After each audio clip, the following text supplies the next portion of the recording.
তো কিভাবে ডিম ফুটানো হচ্ছে আমরা একটু দেখি। পুকুরের পাশেই অবস্থিত, যশোরের বুকেই প্রায় 5 একরের বেশি জমির উপরেই গড়ে উঠেছে মনোসেক্স তেলাপিয়া মাছের রেণু থেকে পোনা উৎপাদন কেন্দ্র বা ডিম থেকে পোনা উৎপাদন কেন্দ্র। তো আপনারা দেখতে পাচ্ছেন যে কি এক বিশাল এরিয়া নিয়েই কিন্তু এই হ্যাচারিটা গড়ে উঠছে, এবং এখানে এরম বিশাল আকৃতির পুকুর আমরা লক্ষ্য করলাম যে বেশ কয়েকটাই রয়েছে।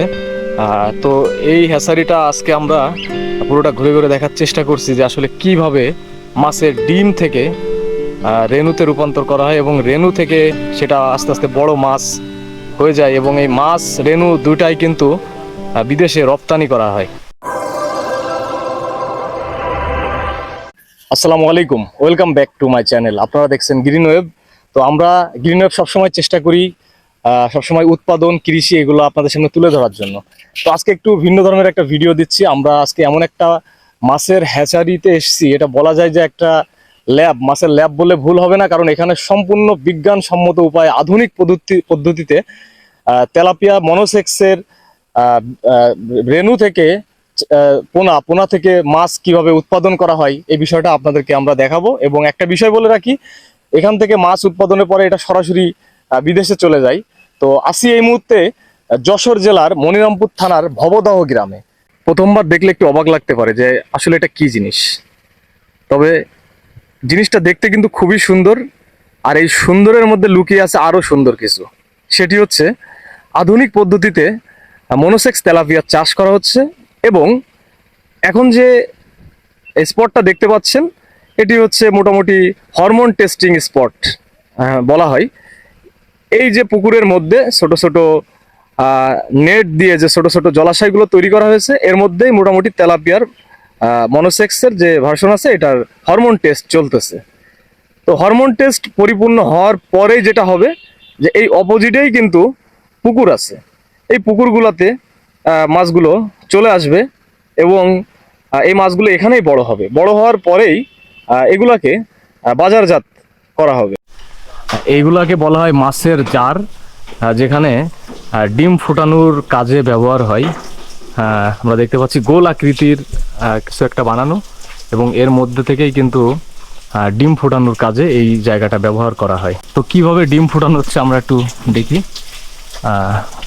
এই যে দেখেন মাছের মানে লক্ষ লক্ষ ডিম কিন্তু এটার মধ্যে, এবং অলরেডি আমরা লক্ষ্য করছি যে ডিমের থেকে যে মাছের পোনা এগুলা কিন্তু বের হচ্ছে।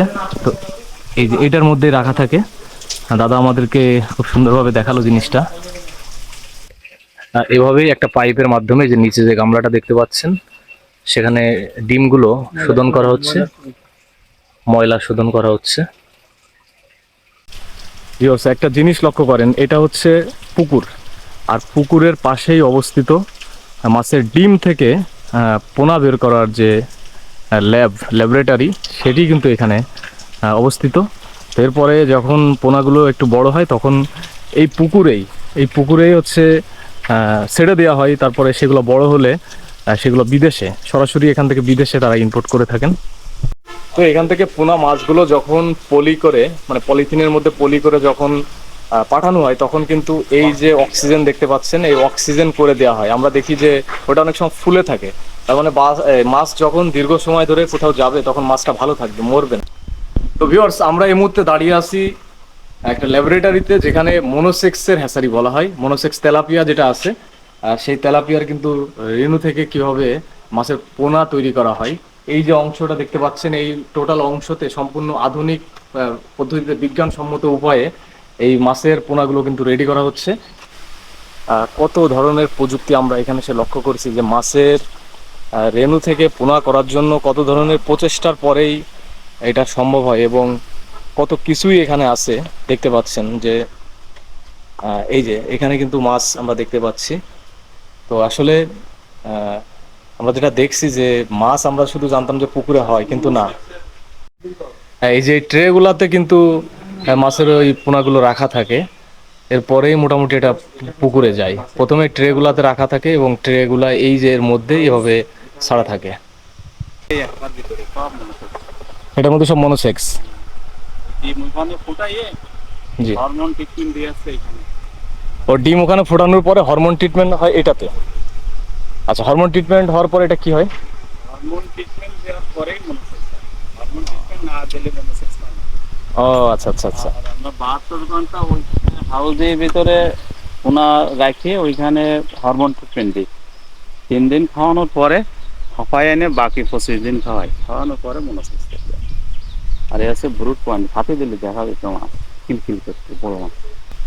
আমরা এই মুহূর্তে যে পুকুরটির সামনে দাঁড়িয়ে আছি এটি মোটামুটি রুই মাছের চাষ করা হয় এখানে, রুই মাছের চাষ। আর আমরা একটু সামনের দিকে হেঁটে যাই, আমরা যেটা দেখতে পাচ্ছি যে এই পাশে একটা ল্যাবরেটরি টাইপের মতন করা, এখানে মোটামুটি মাছের পোনাগুলো উৎপাদন করা হয় এবং সংরক্ষণ করার জন্য এখানে ছোট ছোট বেশ কিছু ঘর আকৃতির করা। এবং আমরা যেটা দেখতে পাচ্ছি যে প্রত্যেকটা কিন্তু পানির যে পাইপ আছে এটার ব্যবস্থা করা আছে, যে এটা ছাড়লেই মোটামুটি এখানে পানি চলে আসে।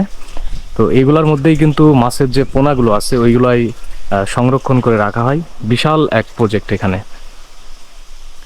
বিশাল এই প্রজেক্টের এই যে এখানে ধোয়াধুয়ির কাজ চলতেছে, এটা সবসময় পরিষ্কার পরিচ্ছন্ন রাখা লাগে, না হলে কিন্তু আবার মাছের সমস্যা হয়। তো এভাবেই দেখতে পাচ্ছেন যে ওয়াশ করা হচ্ছে। তো সম্পূর্ণ আধুনিক সিস্টেম প্রত্যেকটা জায়গায় আমরা লক্ষ্য করছি।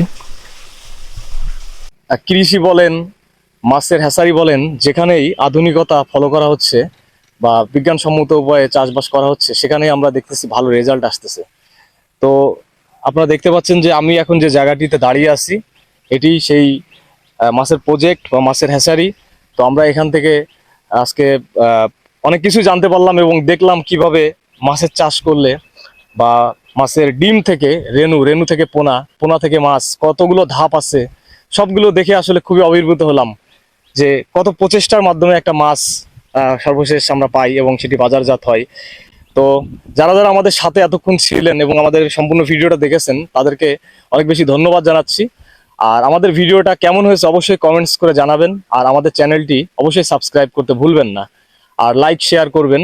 তাহলে হবে কি যে আমরা আরো ভালো ভালো ভিডিও আপনাদেরকে উপহার দিতে পারবো, আমরা ইন্সপায়ার হব। তো সর্বশেষ সবাইকে ধন্যবাদ জানাচ্ছি, আবার দেখা হবে পরের কোনো ভিডিওতে। আল্লাহ হাফেজ।